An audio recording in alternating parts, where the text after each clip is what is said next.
ਅਗਲੀ ਖਬਰ ਵੱਲ ਚਲੀਏ। ਇੱਕ ਸਿੱਖ ਨੌਜਵਾਨ ਜੋ ਆ ਉਹ ਇੱਕ ਕੰਪੀਟੀਸ਼ਨ ਦੇ ਵਿੱਚ ਜਿਹੜਾ ਉਸਨੇ ਹਿੱਸਾ ਲਿਆ।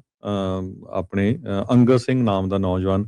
ਇਹ ਇੱਕ ਪ੍ਰੈਜ਼ੀਡੈਂਸ਼ੀਅਲ 1776 ਅਵਾਰਡ ਕੰਪੀਟੀਸ਼ਨ ਆ, ਐਜੂਕੇਸ਼ਨ ਡਿਪਾਰਟਮੈਂਟ ਵੱਲੋਂ ਸੈੱਟ ਕੀਤਾ ਜਾਂਦਾ ਆ, ਜਿਹਦੇ ਵਿੱਚੋਂ ਸਿਵਿਕ ਦੇ ਉੱਤੇ ਜਿਹੜੇ ਆ ਕੁਐਸਚਨ ਪੁੱਛੇ ਜਾਂਦੇ ਆ ਤੇ ਫਿਰ ਉਹਨਾਂ ਨੂੰ ਸਕਾਲਰਸ਼ਿਪ ਦਿੱਤਾ ਜਾਂਦਾ ਤੇ ਉਹ ਪ੍ਰੈਜ਼ੀਡੈਂਟ ਡੋਨਲਡ ਟਰੰਪ ਉਹਨਾਂ ਨੂੰ ਵੀ ਜਿਹੜੇ ਆ ਜੋ ਕੁਝ ਜਾਂ ਕੋਈ ਵੀ ਪ੍ਰੈਜ਼ੀਡੈਂਟ ਹੋਵੇ ਉਸ ਟਾਈਮ ਦਾ ਉਹਨੂੰ ਮਿਲਦੇ ਹੈਗੇ ਆ।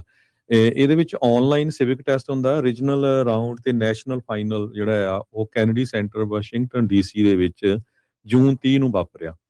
ਤੇ ਜਿਹੜੇ ਵਿਨਰ ਆ ਉਹਨਾਂ ਨੂੰ ਸਕਾਲਰਸ਼ਿਪ ਦਿੱਤੇ ਜਾਂਦੇ ਆ ਤੇ ਵਾਈਟ ਹਾਊਸ ਵਿਜ਼ਿਟ ਕਰਨ ਲਈ ਉਹਨਾਂ ਨੂੰ ਜਿਹੜਾ ਫ੍ਰੀ ਭੇਜਿਆ ਜਾਂਦਾ। ਅੰਗਦ ਸਿੰਘ ਜਿਸ ਦੇ ਫਾਦਰ ਤੇ ਮਦਰ ਰਮਨਦੀਪ ਸਿੰਘ ਤੇ ਭਲਿੰਦਰ ਕੌਰ ਆ 20 ਫਾਈਨਲਿਸਟ ਵਿੱਚ ਸੀਗੇ। ਇੱਕ ਜਿਹੜੀ ਨੋਟਿਸ ਦੀ ਰਿਪੋਰਟ ਆਈ ਹੈਗੀ ਆ ਉਹਦੇ ਵਿੱਚ ਇਹ ਹੋਇਆ ਵੀ ਕਹਿੰਦੇ ਵੀ ਜਿਹੜੇ ਅੰਗਦ ਸਿੰਘ ਨੇ ਜਦੋਂ ਉਹਨੂੰ ਫੈਡਰਲ ਕੋਰਟਸ ਦੇ ਜੂਰਿਸਡਿਕਸ਼ਨ ਦੇ ਉੱਤੇ ਸਵਾਲ ਪੁੱਛੇ ਗਏ ਆਰਟੀਕਲ 3 ਆਫ ਕਨਸਟੀਟਿਊਸ਼ਨ, ਉਹਦੇ ਵਿੱਚ ਉਸਨੇ ਆਨਸਰ ਸਹੀ ਦਿੱਤਾ ਪਰ ਉਸ ਨੂੰ ਕਹਿੰਦੇ ਵੀ ਹੋ ਸਕਦਾ ਵੀ ਹੁਣ ਜਿਹੜੀ ਦਸਤਾਰ ਬੰਨੀ ਆ ਜਾਂ ਵੀ ਇਹ ਗੋਰੇ ਮੂਲ ਦਾ ਨਹੀਂ, ਉਹਨੂੰ ਪਾਰਸ਼ਲੀ ਇਨਕਰੈਕਟ ਕਰ ਦਿੱਤਾ ਗਿਆ। ਜਦ ਬਾਅਦ ਦੇ ਵਿੱਚ ਇਹ ਪਤਾ ਚੱਲਿਆ ਵੀ ਉਹਦੇ ਆਨਸਰ ਬਿਲਕੁਲ ਸਹੀ ਸੀ। ਸੋ ਫੈਮਿਲੀ ਜਿਹੜੀ ਆ ਉਹਦਾ ਪਰਿਵਾਰ ਆ ਉਹ ਡਿਸਪਿਊਟ ਕਰ ਰਿਹਾ ਵੀ ਜਿਹੜੀ ਮਾਰਕਿੰਗ ਕੀਤੀ ਗਈ ਆ ਇਹ ਰੋਂਗ ਕੀਤੀ ਗਈ ਹੈਗੀ ਆ। ਜਿਹੜਾ ਆਨਸਰ ਸੀ ਅੰਗਦ ਸਿੰਘ ਦਾ ਉਹ ਬਿਲਕੁਲ ਸਹੀ ਸੀ।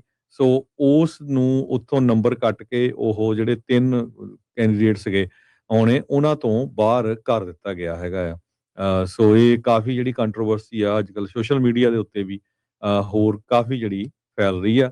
ਅੰਗਦ ਸਿੰਘ ਦਸਤਾਰਧਾਰੀ ਸਿੱਖ ਆ, ਬੜਾ ਨੌਜਵਾਨ ਆ, 15 ਸਾਲਾਂ ਦਾ ਨੌਜਵਾਨ ਇਹ ਮੁੰਡਾ ਸੀ ਜਿਸ ਨੇ ਇਸ ਕੰਪੀਟੀਸ਼ਨ ਦੇ ਵਿੱਚ ਜਿਹੜਾ ਆ ਪਾਰਟਿਸਿਪੇਟ ਕੀਤਾ।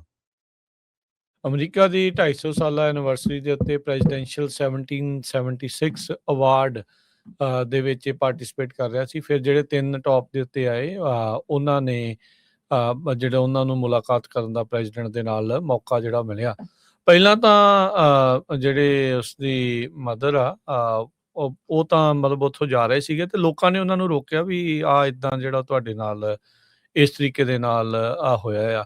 ਪਰ ਇੱਕ ਚੀਜ਼ ਆ, ਉਹ ਬੰਦਾ ਬਹੁਤ ਹੀ ਹੁਸ਼ਿਆਰ ਆ। ਉਹ ਸਾਰੀਆਂ ਚੀਜ਼ਾਂ ਤੋਂ ਇਹ ਪਤਾ ਲੱਗਦਾ ਵੀ ਉਹ ਕਾਮਯਾਬ ਹੋਊਗਾ। ਆਪਾਂ ਸਾਰੇ ਜਾਣੇ ਇੱਥੇ ਹੀ ਆ ਹਰਜੋਤ ਸਿੰਘ ਜੀ, ਇੱਥੋਂ ਆਪਾਂ ਨੂੰ ਇਹ ਦੇਖਣ ਨੂੰ ਮਿਲੇਗਾ ਹੀ ਮਿਲੇਗਾ ਵੀ ਇਹ ਮੁੰਡਾ ਕਿਤੇ ਨਾ ਕਿਤੇ ਕਾਮਯਾਬ ਹੋ ਕੇ ਅੱਗੇ ਜਿਹੜਾ ਉਹ ਨਿਕਲੇਗਾ। ਜਿਹੜਾ ਆਮ ਕਹਿ ਲਓ ਵੀ ਪਬਲਿਕ ਤੋਂ ਇਸ ਤਰੀਕੇ ਦੇ ਨਾਲ ਇੰਟੈਲੈਕਟ ਦੇ ਵਿੱਚ, ਇੰਟੈਲੀਜੈਂਸ ਦੇ ਵਿੱਚ ਸਮਾਰਟ ਹੁੰਦੇ ਆ, ਉਹ ਕੁਛ ਨਾ ਕੁਛ ਆਪਣਾ ਜਿਹੜਾ ਉਹ ਜ਼ਿੰਦਗੀ ਦੇ ਵਿੱਚ ਅੱਗੇ ਜਿਹੜਾ ਉਹ ਵੱਧ ਜਾਂਦੇ ਆ। ਉਹਦੀ ਮਾਤਾ ਜੀ ਨੇ ਵੀ ਇਹੀ ਕਿਹਾ ਸੀਗਾ ਵੀ ਅਸੀਂ ਐਵੇਂ ਰੋਣਾ ਨਹੀਂ ਸੀ ਚਾਹੁੰਦੇ ਵੀ ਬਗੈਰ ਮਤਲਬ ਤੋਂ ਵੀ ਐਵੇਂ ਕਰੀਏ ਵੀ ਸੋਰ ਲੂਜ਼ਰ ਦੀ ਤਰ੍ਹਾਂ ਦੇ ਉੱਤੇ ਜਿਹੜਾ ਉਹ ਹੋਵੇ। ਪਰ ਬਾਅਦ ਦੇ ਵਿੱਚ ਇਹ ਚੀਜ਼ਾਂ ਜਿਹੜੀਆਂ ਉਹ ਸਾਹਮਣੇ ਜਿਹੜੀਆਂ ਉਹ ਆਈਆਂ। ਹੁਣ ਬਾਇਸ ਹੋਇਆ ਨਹੀਂ ਹੋਇਆ ਇਹ ਤਾਂ ਜਿਨ੍ਹਾਂ ਨੇ ਮਾਰਕਿੰਗ ਕੀਤੀ ਉਹੀ ਜਿਹੜਾ ਉਹ ਦੱਸ ਸਕਦੇ ਆ। ਪਰ ਇਹ ਆ ਵੀ ਇਹ ਮੁੰਡਾ ਬਹੁਤ ਹੀ ਇੰਟੈਲੀਜੈਂਟ ਆ। ਇਹ ਸਾਰੀਆਂ ਚੀਜ਼ਾਂ ਦੇ ਵਿੱਚ ਉਹਨੂੰ ਐਜ਼ ਏ ਆਪਾਂ ਵਿਕਟਮ ਨਾ ਬਹੁਤਾ ਦੇਖੀਏ, ਉਹ ਇਹ ਦੇਖੀਏ ਵੀ ਉਹ ਬਹੁਤ ਸਮਾਰਟ ਆ, ਉਹ ਇਸ ਲੈਵਲ ਤੱਕ ਜਿਹੜਾ ਉਹ ਪਹੁੰਚਿਆ। ਤੇ ਆਪਾਂ ਨੂੰ ਮੈਨੂੰ ਇਹ ਦਿਲੋਂ ਇਹ ਮਹਿਸੂਸ ਹੁੰਦਾ ਆ ਵੀ ਉਹ ਜ਼ਰੂਰ ਅੱਗੇ ਨਾ ਅੱਗੇ ਨੇ ਕਿਤੇ ਨਾ ਕਿਤੇ ਇੱਕ ਵਧੀਆ ਆਪਣਾ ਭਵਿੱਖ ਆ ਉਸ ਨੂੰ ਕਰਨਾ ਹੀ ਹੈਗਾ ਆ। ਹਾਂ, ਇਹ ਸਾਰੀਆਂ ਚੀਜ਼ਾਂ ਦੇ ਵਿੱਚ ਲਾਈਮਲਾਈਟ ਦੇ ਵਿੱਚ ਇਹ ਹੁਣ ਆ ਗਿਆ ਆ। ਸਕੋਰਿੰਗ ਨੂੰ ਲੈ ਕੇ, ਉਹ ਸਾਰੀਆਂ ਚੀਜ਼ਾਂ ਨੂੰ ਲੈ ਕੇ ਜਿਹੜਾ ਉਹ ਰੌਲਾ ਰੱਪਾ ਜਿਹੜਾ ਉਹ ਜ਼ਰੂਰ ਪਿਆ ਹੈਗਾ ਆ। ਪਰ ਇਹ ਵੀ ਗੱਲ ਜਿਹੜੀ ਹਰਜੋਤ ਸਿੰਘ ਜੀ ਸ਼ੁਰੂਆਤ 'ਚ ਚੰਗੀ ਸੀ ਵੀ ਉਹਦੀ ਪਹਿਲੋਂ ਮਾਤਾ ਜੀ ਜਿੰਨੇ ਵੀ ਨੰਬਰ ਆਏ ਉਹਨਾਂ ਨੇ ਐਕਸੈਪਟ ਕਰਕੇ ਗਾਂਹ ਜਿਹੜੇ ਆ ਉਹ ਚੱਲ ਪਏ। ਪਰ ਬਾਅਦ ਦੇ ਵਿੱਚ ਇਸ ਚੀਜ਼ ਦਾ ਜਿਹੜਾ ਸਸਪੀਸ਼ਨ ਦੇ ਆਧਾਰ ਦੇ ਉੱਤੇ ਜਿਹੜੀਆਂ ਚੀਜ਼ਾਂ ਹੈ ਉਹ ਅੱਗੇ ਇਸ ਤਰੀਕੇ ਦੇ ਨਾਲ ਜਿਹੜੀਆਂ ਉਹ ਸਾਹਮਣੇ ਜਿਹੜੀਆਂ ਉਹ ਆਈਆਂ। ਹਾਂ ਚਲੋ, ਜਦੋਂ ਬੰਦੇ ਨੂੰ ਹੁੰਦਾ ਵੀ ਮੈਂ ਇੰਨੀ ਮਿਹਨਤ ਕੀਤੀ ਆ, ਸਾਰਾ ਕੁਝ ਠੀਕ ਦੱਸਿਆ ਵੀ ਮੇਰਾ ਜਾਣ ਬੁੱਝ ਕੇ ਜਾਂ ਜਿਹੜਾ ਵੀ ਕਿਸ ਆਧਾਰ ਦੇ ਉੱਤੇ ਜਿਹੜਾ ਨੰਬਰ ਆ ਉਸ ਨੂੰ ਘੱਟ ਦਿੱਤੇ ਗਏ, ਉਹਦੇ ਉੱਤੇ ਸਵਾਲ ਤਾਂ ਜਿਹੜਾ ਉਹ ਪੈਦਾ ਹੁੰਦਾ ਆ। ਬਟ ਉਹਨੂੰ ਘਬਰਾਉਣ ਦੀ ਲੋੜ ਨਹੀਂ, ਉਹਦੇ ਪੇਰੈਂਟਸ ਨੂੰ ਘਬਰਾਉਣ ਦੀ ਲੋੜ ਨਹੀਂ। He is very smart, he is very intelligent, he will make something out of himself. So ਜ਼ਰੂਰ ਅਜਿਹੇ ਨਿਆਣੇ, ਅਜਿਹੇ ਬੱਚਿਆਂ ਦੀ ਆਪਾਂ ਵੱਧ ਤੋਂ ਵੱਧ ਹੱਲਾਸ਼ੇਰੀ ਜਿਹੜੇ ਉਹ ਦਈਏ। ਜੇ ਇੱਕ ਮੌਕਾ ਇੱਥੇ ਨਹੀਂ ਬਣਿਆ ਦੈਟਸ ਓਕੇ, ਅੱਗੇ ਜ਼ਿੰਦਗੀ ਦੇ ਵਿੱਚ ਹੋਰ ਮੌਕੇ ਕੋਈ ਨਾ ਕੋਈ ਜਿਹੜੇ ਉਹ ਮਿਲਦੇ ਰਹਿਣਗੇ।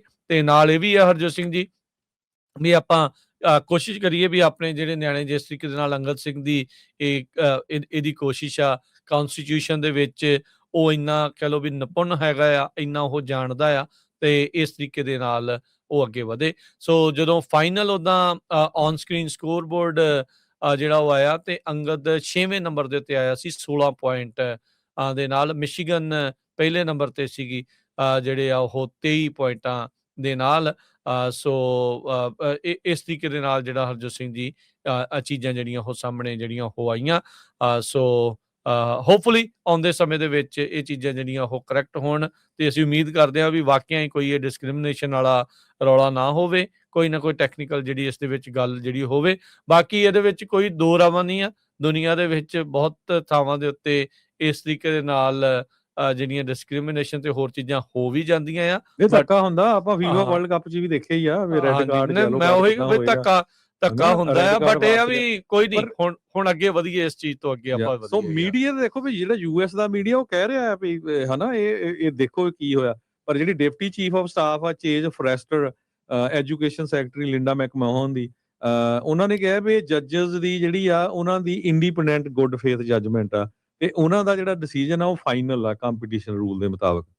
ਤੇ ਜਿਹੜੀ ਡਿਪਾਰਟਮੈਂਟ ਨੇ ਇਹ ਕਿਹਾ ਵੀ ਜਿਹੜਾ ਬ੍ਰੌਡਕਾਸਟ ਗ੍ਰਾਫਿਕ ਜਿਹੜੇ ਹੈਗੇ ਆ ਉਹ ਐਕੂਰੇਟਲੀ ਰਿਫਲੈਕਟ ਕਰਦੇ ਜੱਜਸ ਦੀ ਸਕੋਰਿੰਗ ਨੂੰ।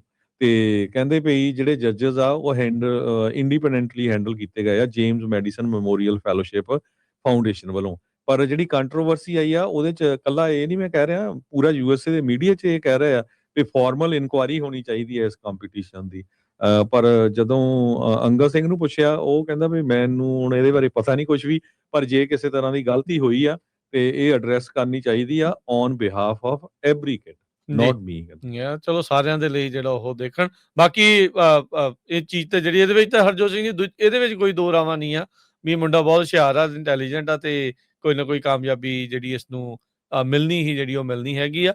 ਬਾਕੀ ਇਹਦੇ ਵਿੱਚ ਜੇ ਐਕਸਪੋਜ਼ ਹੁੰਦੇ ਆ ਤਾਂ ਇਹ ਤਾਂ ਫਿਰ ਸਿਸਟਮ ਦਾ ਫੇਲੀਅਰ ਆ ਹਰਜੋਤ ਸਿੰਘ ਜੀ, ਵੀ ਨਿਆਣੇ ਜਿਹੜੇ ਬਾਹਰੋਂ ਆ ਕੇ ਵੀ ਜਿਨ੍ਹਾਂ ਦੇ ਪੇਰੈਂਟਸ ਇਮੀਗ੍ਰੈਂਟ ਹੋ ਕੇ ਵੀ ਉਹ ਸਾਰੀਆਂ ਚੀਜ਼ਾਂ ਇੰਨੀ ਸ਼ਿੱਦਤ ਦੇ ਨਾਲ ਪੜ੍ਹਦੇ ਆ, ਕਾਮਯਾਬੀ ਵੱਲ ਨੂੰ ਵੱਧਦੇ ਆ, ਵੀ ਉਹਨਾਂ ਨੂੰ ਇਹ ਜਿਹੜਾ ਸਿਸਟਮ ਮੌਕਾ ਵੀ ਜਿਹੜਾ ਉਹ ਨਾਲ ਦੇ ਨਾਲ ਦੇਵੇ। ਤੇ ਚਲੋ ਮਿਲੂਗਾ ਮੌਕਾ, ਇਹ ਆਪਾਂ ਉਮੀਦ ਜਿਹੜੀ ਇਸ ਦੇ ਵਿੱਚ ਰੱਖਦੇ ਹਾਂ। ਇਹ ਵੀ ਇੱਕ ਚੰਗੀ ਗੱਲ ਆ ਜਿੱਦਾਂ ਤੁਸੀਂ ਦੱਸਿਆ ਵੀ ਐਟਲੀਸਟ ਇੱਥੇ ਦਾ ਮੀਡੀਆ ਰੌਲਾ ਤਾਂ ਜਿਹੜਾ ਉਹ ਪਾ ਰਿਹਾ ਆ, ਇਸ ਦੇ ਹੱਕ ਦੇ ਵਿੱਚ ਵੀ ਧੱਕਾ ਇਹਦੇ ਨਾਲ ਜਿਹੜਾ ਕਿਤੇ ਨਾ ਕਿਤੇ ਉਹਨਾਂ ਨੇ ਕਰ ਦਿੱਤਾ ਹੈਗਾ।